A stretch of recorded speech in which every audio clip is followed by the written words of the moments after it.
Hello everyone, welcome to my another video. This video is related to maths. In this video I will tell you the introduction of sets. So let's get started.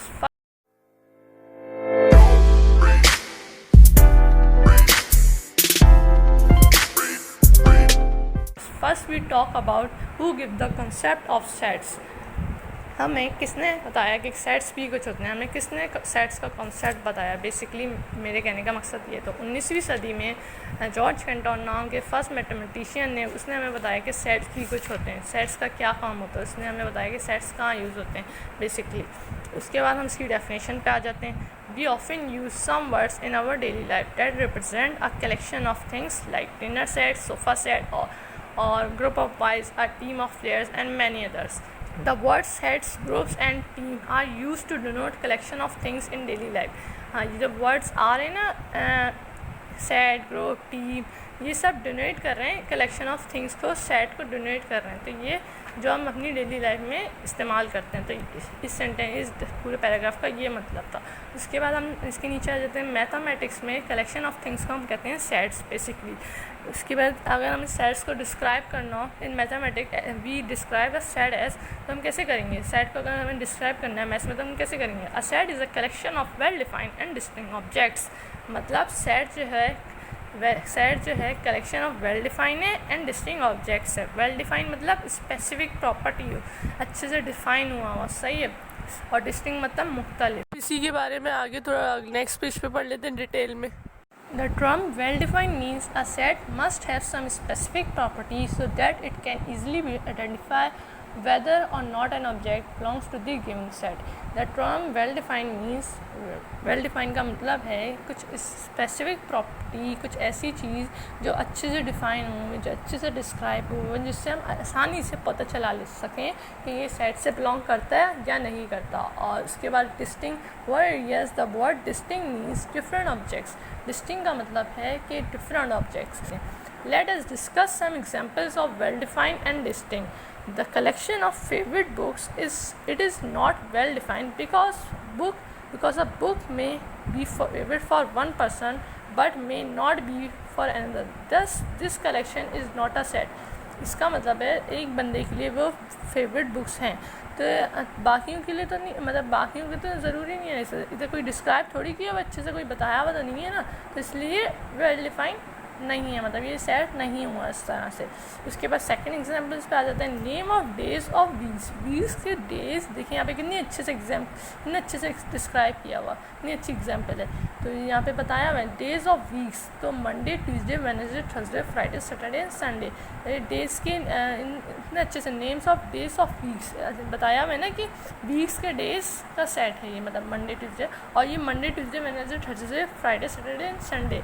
ये सब different view and distinct भी हैं। It is well defined set because every day is the member of this set which is distinct, मतलब ये distinct भी है और वो मेंबर भी है इस सेट के डेज ऑफ वीक्स के, इस सेट के, सही है। तो ये आपको मैंने एग्जांपल्स बता दी। अब आ जाते हैं हम recognise notations of a set, sets की नोटेशंस पे आ जाते हैं जिससे सेट जाहिर होता है, जिससे सेट डिनोट होता है, सही है।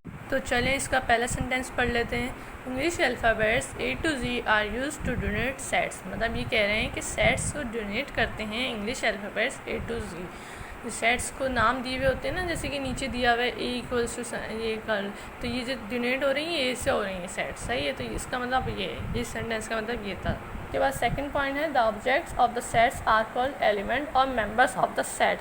The elements of the set, object of the sets are called elements और मेंबर्स ऑफ द सेट, मतलब जो एलिमेंट और जो ऑब्जेक्ट्स हैं, जैसे कि अभी मैंने संडे, ट्यूसडे, वेडनेसडे, फ्राइडे बताया ना, तो संडे, ट्यूसडे, वेडनेसडे, फ्राइडे जो है ना, ये सारे ऑब्जेक्ट्स हैं, तो इन्हें हम कहते हैं एलिमेंट्स ऑफ अ सेट और मेंबर्स ऑफ अ सेट। उसके बाद एक दूसरे पॉइंट पर जाते हैं। The elements of the set are listed within brackets.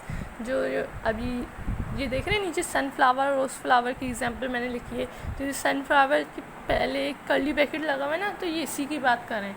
जब हम टैबुलर फॉर्म में लिखते हैं ना, तो अब आप बोलेंगे टैबुलर फॉर्म क्या होती है, मैं आपको आगे चल के अच्छे से बताऊँगा, इस वीडियो में तो नहीं, अगली से अगली वीडियो शायद हो सकती है, हाँ अगली से अगली वीडियो में, तो उस वीडियो में तो मैं आपको बताऊंगा, उसमें हम ये यूज़ करते हैं, ब्रैकेट्स भी उसी में यूज़ होते हैं। और ये क्या लिखा हुआ है, सेपरेटेड बाय कॉमर्स, जो कॉमर्स से सेपरेट होते हैं ना एलिमेंट्स, वो भी कॉमर्स भी उसी फॉर्म में यूज़ होते हैं। कौन सी फॉर्म? टेबुलर फॉर्म में। उसके बाद हम नीचे आ जाते हैं। अभी सिंबल के बारे में पढ़ लेते हैं, बिलोंग्स टू के सिंबल्स के बारे में पढ़ लेते हैं। The symbol belongs to is use to show the membership to a set, मतलब ये शो करता है कि मैं इससे बिलोंग्स करता हूँ, इससे ताल्लुक़ रखता हूँ इस सेट से। मेंबरशिप दिखाता है अपनी कि मैं इससे ताल्लुक़ रखता हूँ। जैसे कि सेट ए है, अब इसके अंदर सेट के अंदर 2 एलिमेंट है, तो वो क्या कहेंगे? 2 बिलोंग्स टू सेट ए। समझ आ रही है? 2 बिलोंग्स करता है, 2 ताल्लुक़ रखता है सेट ए से। सेट ए का हमने एक नाम दिया हुआ, मतलब डोनेट किया हुआ सेट को ए से। सही है। And read as belongs to, सही है। अगर हम इसको पढ़ेंगे तो ये पढ़ा जाएगा बिलोंग्स टू। अगर सिम्बॉलिकली में लिखेंगे तो इसको हम ऐसे लिखेंगे, इसका सिंबल लिखेंगे। सही है। And does not belongs to, and does not belongs to is use for does not belongs to to a set. मतलब इसको अगर अब जैसे कि 2 है, अपसेट बी है, अपसेट बी में ए बी सी है और 2 नहीं है, तो हम क्या लिखेंगे? 2 डज नॉट बिलोंग्स टू का सिंबल ला के, ये वाला ई के ऊपर जो ऑब्लिक की साइन लगी हुई, ये वाला सिंबल ला के हम लिख देंगे इसे 2 does not belongs to B. तो ये हो जाएगा ये वाला स्टेटमेंट, ये सिम्बॉलिकली में लिख देंगे। सही है। और अगर राइट करके लिखना है, रिटन लिखना है, तो 2 लिखो, उसके बाद डज नॉट बिलोंग्स लिखो रिटन करके स्पेलिंग में, और सेट का नेम लिख दो। तो हम बोलेगा सेंटेंस में लिखना, स्टेटमेंट में लिखना। और अगर आप सिम्बॉलिकली में लिखोगे तो 2 लिखो, नॉट बिलोंग्स टू का सिंबल लगाओ और सेट का नेम लिख दो। ओके। उसके बाद हम इसकी कुछ एग्जाम्पल हैं, उसके बारे में बात कर लेते हैं। Let us consider the following examples. Number 1, example number 1, b equals to curly bracket open 2 4 6 8 curly bracket close. The 2 4 6 8 these are called even numbers. Okay, the members of set B are 2 4 6 and 8. सही है। 2 4 6 and 8 हैं members set B की। ये हमें बात समझ आ गई।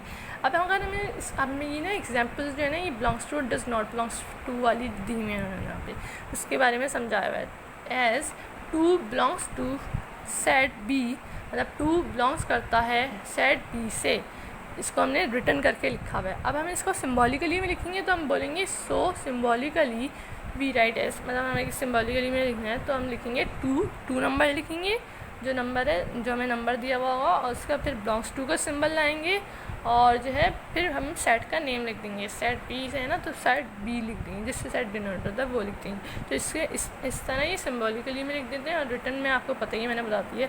अब एग्जांपल दे देते हैं। 3 does not belongs to set B. अब 3 तो बिलोंग्स नहीं करता सेट बी से, तो हम क्या लिखेंगे रिटर्न करके? 3 डज नॉट बिलोंग्स, स्टेटमेंट में लिखेंगे 3 does not belongs to set B, और सिम्बॉलिकली लिखेंगे तो 3 का सिंबल 3 लाएंगे, उसके बाद डज नॉट बिलोंग्स टू का सिंबल लाएंगे, फिर सेट का जिससे सेट डिनोट हो रहा है वो लिख देंगे। जैसे यहाँ पे बी से हो रहा था तो बी लिख दिया। उसके बाद दूसरी एग्जाम्पल, दूसरे उस पर आ जाते हैं। D equals to curly bracket open x, y, z curly bracket closed. The elements of set D are x, y and z। Here x belongs to D, x belongs करता है डी से ताल्लुक़ रखता है। बट अब इन्होंने ऐसी example के तौर पे p, एक अल्फ़ाबेट उठा लिए कि p तो है नहीं इधर, तो हम क्या लिखेंगे? p does not belongs to d। ये पूरा जो मैंने आपको पढ़ के बताया पूरा एक सिम्बॉलिकली में लिखा हुआ। सही है। और इसके बाद हम इस कुछ पॉइंट जितना मैंने आपको समझाया उसके कुछ मेन पॉइंट्स पढ़ लेते हैं, मतलब एक तरीके से रिवीजन कर लेते हैं, समरी निकाल लेते हैं। The name of set is donated with capital letters of English alphabet. जो सेट होता है वो डोनेट होता है कैपिटल लेटर्स के ऑफ इंग्लिश अल्फ़ाबेट के। सही है। उसके बाद every elements of a set is separated by a comma. जो हर एलिमेंट सेपरेट होता है, अलग किया जाता है, किससे? कॉमा से। और किस में? टैबुलर फॉर्म में। वो मैं आपको आगे चल के बताऊँगा, आगे तीसरी वीडियो में, मतलब इसके अगली से अगली वाली वीडियो में बताऊंगा।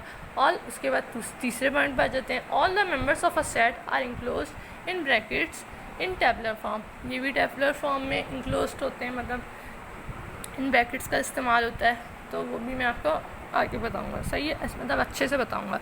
उसके बाद the order of writing elements does not matter in a set.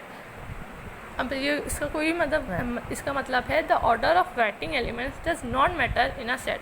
अब आप ऑर्डर मतलब 2 काउंटिंग और 2 4 6 है ना, ऐसे चल रही है ना, 2 3 4 6 7 8 9 10, और आप 10 9 8 7 6 5 ऐसे भी लिखोगे ना तो कोई मसला नहीं है। इसमें सेट्स में कोई मसला नहीं होता, इसमें ये मैटर नहीं करता कि आप ऐसे लिखो वैसे लिखो, ABCD है DCBA लिख दो, जो भी है ऐसे लिख दोगे तो उसमें कोई कोई वो नहीं है, आगे पीछे भी लिख दोगे कोई मसला नहीं है, मैटर ही नहीं है कोई, सही है।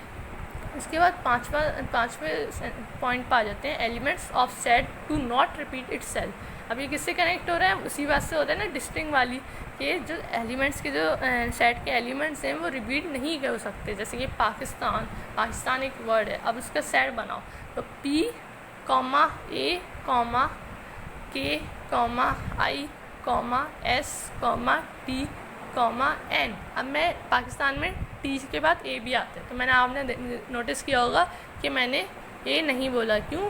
क्योंकि A जो है पाकिस्तान में 2 दफ़ा आ रहा है, तो हम एक ही दफ़ा लिखेंगे। अगर आप चाहते हो पहले लिखना पहले लिख लो, बाद में चाहते हो बाद में लिख लो।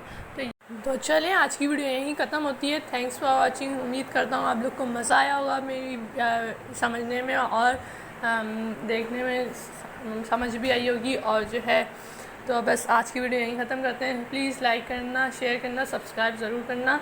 Thanks for watching. अब मिलते हैं छोटे से ब्रेक के बाद पार्ट 2 में। अल्लाह हाफ़िज़।